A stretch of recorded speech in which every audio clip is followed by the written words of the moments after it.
O mundo ao nosso redor revela uma impressionante harmonia.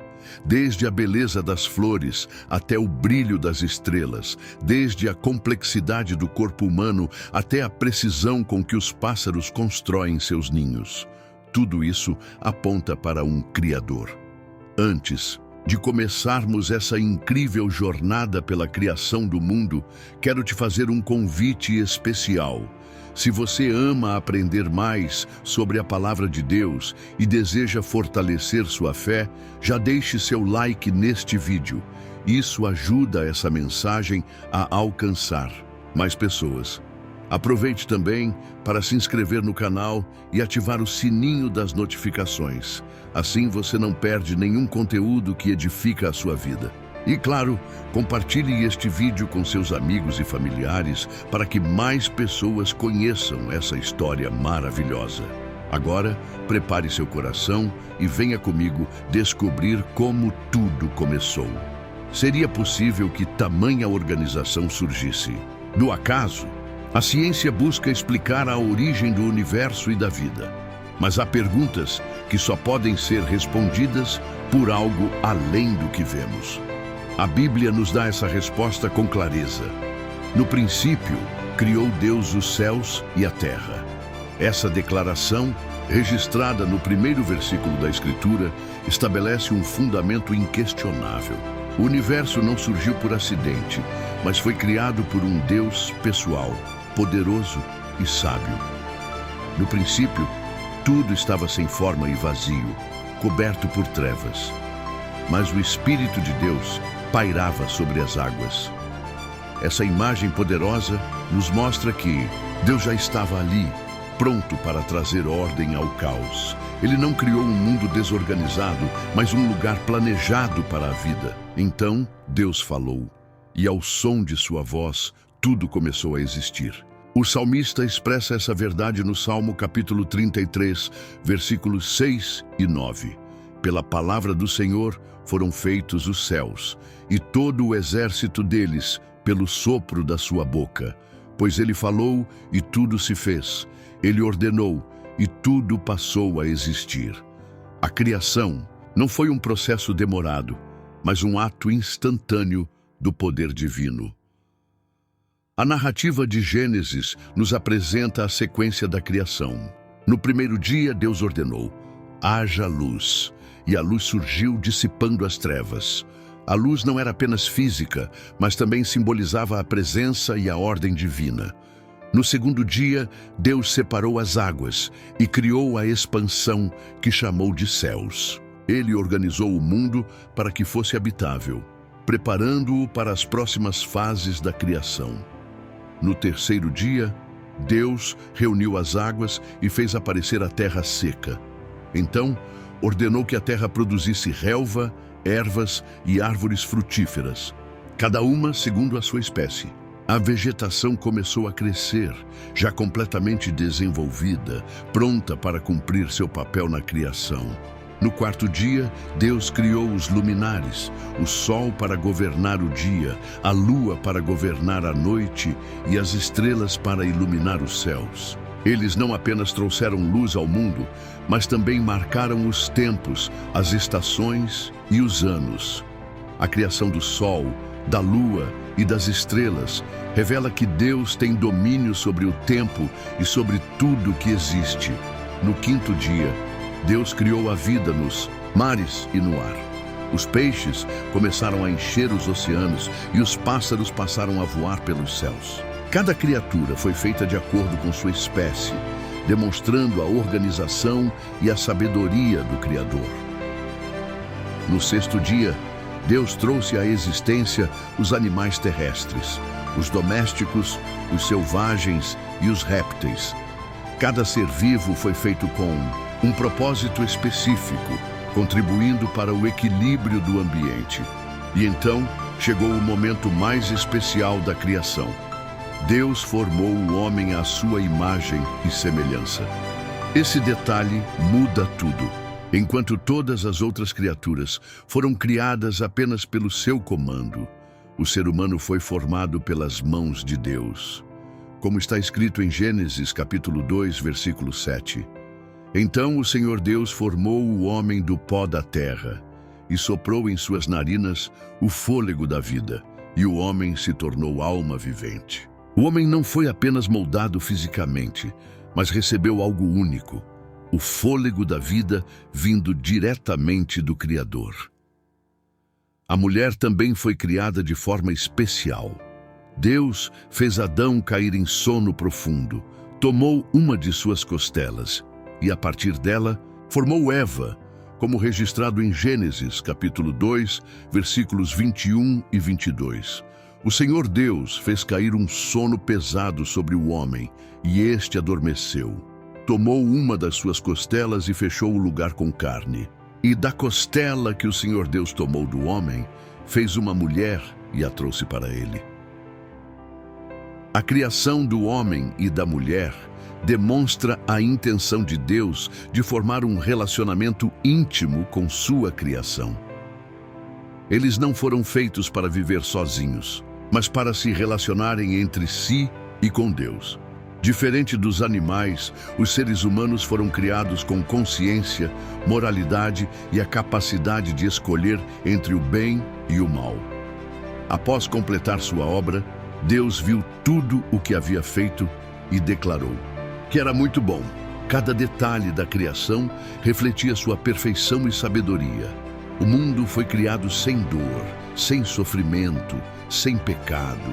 Era um lugar de plenitude e harmonia, onde Deus andava e se relacionava diretamente com o homem. No sétimo dia, Deus descansou. Esse descanso não significa que ele se cansou, mas que sua obra estava concluída. Como está escrito em Êxodo capítulo 20, versículo 11, porque em 6 dias fez o Senhor os céus e a terra, o mar e tudo o que neles há, e ao 7º dia descansou. Esse descanso foi um exemplo para o ser humano, um memorial da criação, um lembrete de que Deus é o Criador e sustentador de todas as coisas. Deus então plantou um jardim, o Jardim do Éden, um lugar perfeito, onde o homem e a mulher poderiam viver em comunhão com ele. Como diz Gênesis capítulo 2, versículo 8. E plantou o Senhor Deus um jardim no Éden, da banda do Oriente, e pôs ali o homem que tinha formado. O Éden era mais do que um local de habitação. Era um símbolo da presença de Deus e de sua intenção de prover tudo o que o homem necessitava. Adão e Eva receberam uma missão: cuidar do jardim e desfrutar de tudo o que Deus havia criado. No entanto, Deus estabeleceu uma restrição, como está escrito em Gênesis capítulo 2, versículos 16 e 17. E o Senhor Deus ordenou ao homem, dizendo: de toda árvore do jardim comerás livremente, mas da árvore do conhecimento do bem e do mal, dela não comerás, porque no dia em que dela comeres, certamente morrerás. Essa instrução revela algo essencial. Deus concedeu ao homem liberdade, mas também lhe deu responsabilidade. A obediência a Deus significava permanecer na vida plena e harmoniosa que Ele havia planejado. A desobediência traria consequências. Adão e Eva não estavam sozinhos no Éden. Eles recebiam a visita dos anjos, que os instruíam e os advertiam sobre a importância de obedecer à ordem divina. O Criador se comunicava diretamente com eles, revelando seu amor e seu desejo de manter um relacionamento íntimo com suas criaturas. Esse momento da história nos leva a uma reflexão profunda. Deus criou o ser humano para viver em comunhão com Ele, para desfrutar de suas bênçãos e para refletir sua glória. Mas essa comunhão dependia da obediência. A pergunta que permanece é: Adão e Eva escolheriam confiar em Deus ou seguiriam um caminho diferente? O Jardim do Éden era um lugar perfeito. Adão e Eva tinham tudo o que precisavam: alimento em abundância, paz, comunhão direta com Deus e um ambiente harmonioso, livre de dor e sofrimento. Mas no centro desse jardim havia um teste de obediência. Deus havia dado uma única ordem: não comer do fruto da árvore do conhecimento do bem e do mal. Essa árvore representava algo muito maior do que simplesmente um fruto proibido. Ela simbolizava a escolha entre confiar em Deus ou seguir um caminho independente. Deus criou o homem com liberdade de decisão, pois um relacionamento verdadeiro só pode existir quando há a possibilidade de escolha. Foi então que surgiu a primeira grande provação da humanidade. Satanás, na forma de uma serpente, se aproximou de Eva e questionou a ordem de Deus, como registrado em Gênesis capítulo 3, versículo 1. Ora, a serpente era o mais astuto de todos os animais do campo que o Senhor Deus tinha feito. E esta, disse a mulher, é assim que Deus disse, não comereis de toda árvore do jardim?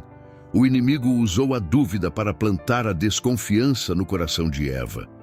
Ele não negou diretamente a ordem divina, mas a distorceu, insinuando que Deus estava privando o homem de algo bom.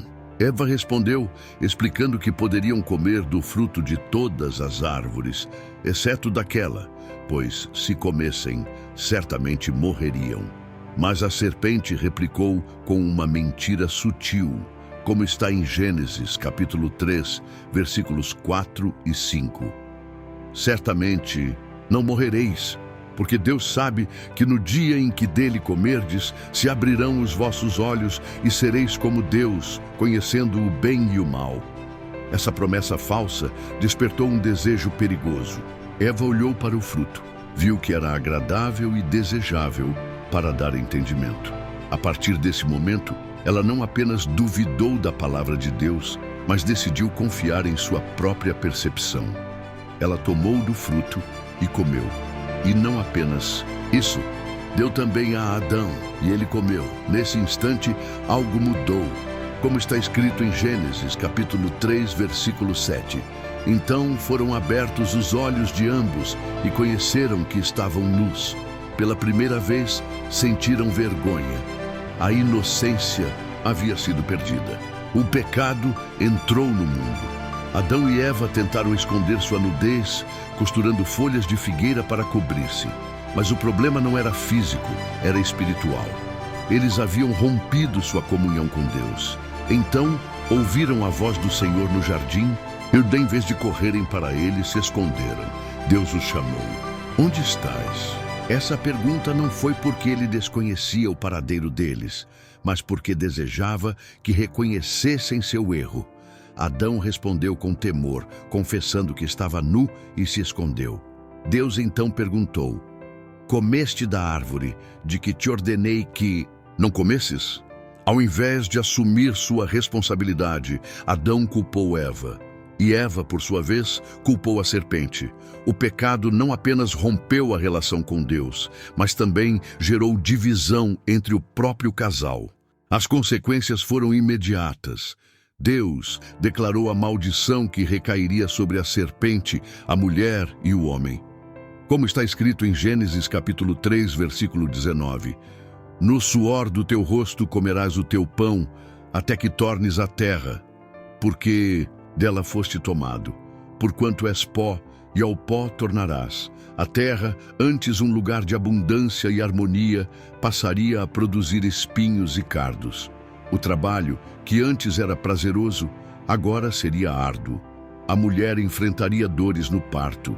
O homem teria que lutar pela sua sobrevivência. E o pior de tudo, a morte física e espiritual entrou na humanidade. Adão e Eva foram expulsos do Éden. Deus colocou querubins com uma espada flamejante para guardar o caminho da árvore da vida. A humanidade perdeu o acesso à imortalidade. Mas em meio ao juízo, Deus fez uma promessa. Em Gênesis capítulo 3, versículo 15, Deus declarou à serpente: E porei inimizade entre ti e a mulher, e entre a tua semente e a sua semente. Esta te ferirá a cabeça, e tu lhe ferirás o calcanhar. Essa foi a primeira profecia sobre a vinda de Jesus Cristo. Ele seria a semente da mulher que esmagaria a cabeça da serpente, derrotando o pecado e a morte.